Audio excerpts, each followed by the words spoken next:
शहर सरकार बनाने के लिए चुनावी रणभूमि तैयार है और हर एक प्रत्याशी अपने वार्डों में और शहर में अपनी पूरी ताकत झोंक रहे हैं, चाहे वो राष्ट्रीय पार्टी भाजपा या कांग्रेस हो या फिर निर्दलीय प्रत्याशी के रूप में जो सामने आए हैं और दोनों ही राष्ट्रीय पार्टियों को जो टक्कर दे रहे हैं, इस वक्त अपनी जोर आजमाइश में लगे हुए हैं। हम इस वक्त महासमुंद शहर के वार्ड क्रमांक 5 में मौजूद हैं, जहां पर निर्दलीय प्रत्याशी प्रकाश चंद्राकर अपने समर्थकों के साथ जो है प्रचार प्रसार में निकले हुए हैं। ये वही प्रकाश चंद्राकर है जो बीजेपी से पूर्व में अध्यक्ष रहे, लेकिन राजनीतिक समीकरण के चलते पिछले सत्ता सरकार से उनको बेदखल होना पड़ा। वो पूरी दांव पेच के साथ इस बार फिर बीजेपी से टिकट मांग रहे थे, लेकिन बीजेपी से टिकट नहीं मिलने से नाराज प्रकाश चंद्राकर खुद निर्दलीय रणभूमि पर उतरे हैं और अपने समर्थकों के साथ जन समर्थन मांगने निकले हुए हैं। हम सीधे बात करेंगे प्रकाश चंद्राकर से। निर्दलीय प्रत्याशी के रूप में जो आजमाइश कर रहे हो आप, सीटी बज रही है, कमल और पंजा के किस तरह से मुकाबला होगा? यहाँ पर जो सीटी की आवाज गूंज रही है और बजेगा सीटी, उड़ेगा धूल, ना रहेगा पंजा ना रहेगा फूल। कितना समर्थन मिल रहा है? अपार समर्थन पूरे महासमुंद शहर में मिल रहा है। चूंकि टिकट वितरण भारतीय जनता पार्टी ने गलत की है, उसका खामियाजा भुगतना पड़ेगा भारतीय जनता पार्टी को।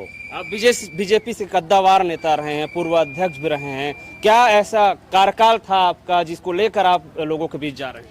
हमारे पूर्व कार्यकाल में नगर पालिका का जब अध्यक्ष था, हमने 3 बार पानी की व्यवस्था की, ट्रैफिक सिग्नल लगाया और हाई मास्ट लाइट लगाया। बहुत सारे ऐसे अन्य विभिन्न प्रकार के काम है जिसको किया है। उसी आधार पर हम लोगों के सामने वोट मांगने जा रहे हैं और अपार समर्थन हमें जनसमूह का आवर्तन मिल रहा है। 5 कोड़ी मुकाबला देखा जा रहा है, 2 निर्दलीय प्रत्याशी, एक बीजेपी से आप स्वयं हैं जो बागी होकर निर्दलीय लड़ रहे हैं। कांग्रेस के जो मौजूदा अध्यक्ष थे वो भी अब निर्दलीय रूप से प्रत्याशी बन गई है। इसके अलावा बीजेपी कांग्रेस तो है, आम आदमी पार्टी भी मैदान पर।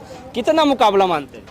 मुकाबला कहीं नहीं है। भारतीय जनता पार्टी का जो प्रत्याशी है एमएलए रह चुका है और नीचे आया है। जनता बता रही है क्लास 12वीं तक पढ़ने के बाद बच्चों को फर्स्ट क्लास पहली में लाए हैं, इसलिए भारतीय जनता पार्टी कहीं नहीं रहेगी। उनका स्थान अंतिम स्थान में जाने वाला है। आप अपने आप को कहां पर मानते हैं और किससे आपका मुकाबला है? मुकाबला किसी से नहीं है, हम खुद मुकाबले में हम जीत रहे हैं चुनाव। बाकी किसका क्या है हमको नहीं पता। किस तरह से जन समर्थन में आप निकलते हैं, क्या आपकी रणनीति है? हमारी रणनीति है जन समर्थन, वार्डों में जनसंपर्क, डोर टू डोर जनसंपर्क कर रहे हैं और जनसंपर्क करने के बाद नुक्कड़ सभा का कार्यक्रम होता है और शहर भर में हम जनसंपर्क कर रहे हैं। जब जाते हैं तो क्या फीडबैक मिल रहा है? फीडबैक में हमारा बहुत अच्छा रिस्पांस मिल रहा है। पब्लिक बता रही है हमारे पूर्व में किए गए कामों को लेकर के और उसी आधार पर हमको वोट मिलेगा, यही हमारी उम्मीद है और हम जीत कर आएंगे और नगर पालिका के विकास की गंगा बहाएंगे। 3 बार पानी दिए हैं, 24 घंटा पानी की व्यवस्था महासमुंद शहर वासियों को मिलेगी, यही हमारी उनसे मांग है और वोट मांग रहे हैं उसी आधार पर। आप 2 साल के कार्यकाल को लेकर अपना समर्थन मांग रहे हैं, मौजूदा अध्यक्ष 3 साल का कार्यकाल, क्या मांगते हैं? 2 साल बनाम 3 साल? 3 साल का बनाम तो विकास नहीं विनाश का था। बीच में जो घटनाक्रम हुए, हमारे नगर पालिका के अध्यक्ष वर्तमान जो थे अभी, वो जो है फरार चल रहे थे किसी मामले को लेकर और नगर की जनता को पानी और बिजली से वंचित किए थे, उसका भुगतना उनको भुगतना पड़ेगा अभी आगामी चुनाव में। कांग्रेस को कहां पर देखते हैं? कांग्रेस तो अब अपन बता रहे हैं ना, हम जनसंपर्क में जा रहे हैं, हमको किसी का नहीं पता है, हम अपने लिए घूम रहे हैं। चूँकि निर्दलीय प्रत्याशी है, समय कम है और हम लोगों को से डोर डोर जा रहे हैं और अच्छा जनसमर्थन मिल रहा है। राष्ट्रीय पार्टियों का पैनल है, 30 वार्ड में उसके पार्षद उतरे हुए हैं।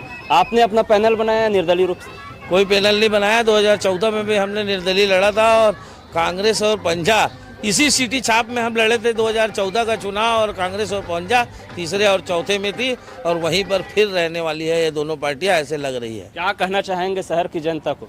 शहर की जनता को मेरा सादर प्रणाम है। शहर की जनता निर्भीक और निष्पक्ष काम करने वाले लोगों को चुनना चाहिए। जहाँ बिजली पानी छोटे छोटे मुद्दे होते हैं उन्हीं को आगामी 11 तारीख को लेकर के समाज, जन समूह, वार्ड और सभी आम मतदाता से मेरा सादर प्रणाम है। और आप सिटी के 4 नंबर में बटन दबाकर सिटी छाप को जिताए और शहर की विकास की गंगा बहाए। यही कामनाओं के साथ जय भारत, जय छत्तीसगढ़। तो ये निर्दलीय प्रत्याशी प्रकाश चंद्राकर हैं जो शहर में वार्डों में अपना जन समर्थन मांग रहे हैं। उनका साफ तौर पर कहना है कि शहर की जनता मूलभूत सुविधाओं को लेकर अपना समर्थन दे और ऐसे प्रत्याशी को चुने जो शहर का विकास कर सके। उनका दावा है कि यदि उनकी सरकार बनती है तो जरूर वे जिस तरह से 2 साल में कार्य किए हैं उसी तरह से आगे विकास की गंगा महासमुंद शहर में बहाने का प्रयास करेंगे। मनोहर सिंह राजपूत, BHTV, महासमुंद, छत्तीसगढ़।